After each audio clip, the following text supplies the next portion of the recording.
I'm Dale Smith for Loonie Politics, and it's been a tight election race in BC, and the final winners are still a little bit indeterminate.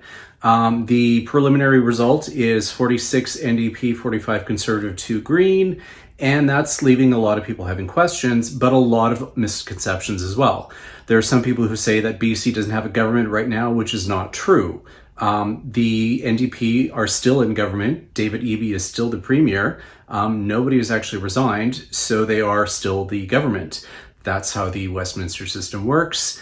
Until one of them gives their intention to resign, they remain the government. Even ministers who no longer have seats remain ministers until there's a shuffle and there's a resignation and so on. So the government is still in place, and what happens next is that they will need to test the confidence of the chamber. Now, with such a very narrow result, that's going to cause some issues. Well, it sounds like they will have a supply and confidence agreement of some variety with the Greens, as they had done previously under John Horgan. The real question is going to be who's going to put up a speaker. And that's the question that everyone's really kind of looking at in this particular situation.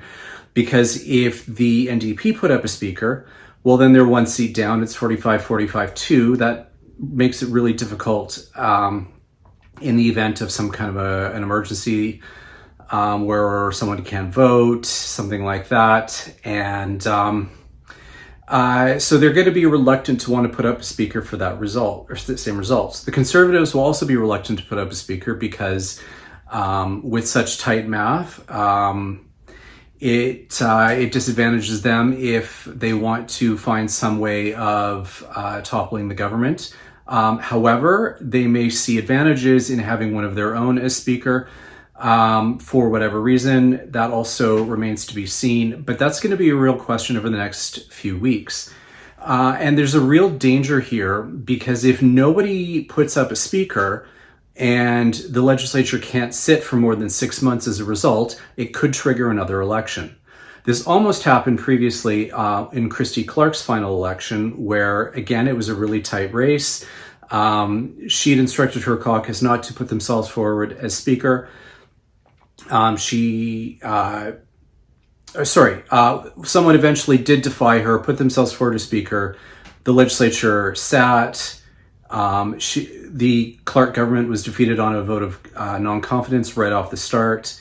She asked the lieutenant governor for a new election. It had been less than 6 months, so the lieutenant governor said no.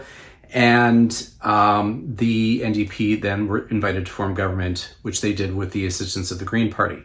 So what is likely to happen here, if I were to speculate, is that if someone does go forward as the speaker, what is likely to happen is that on the speech from the throne, the NDP's confidence of the chamber will be tested.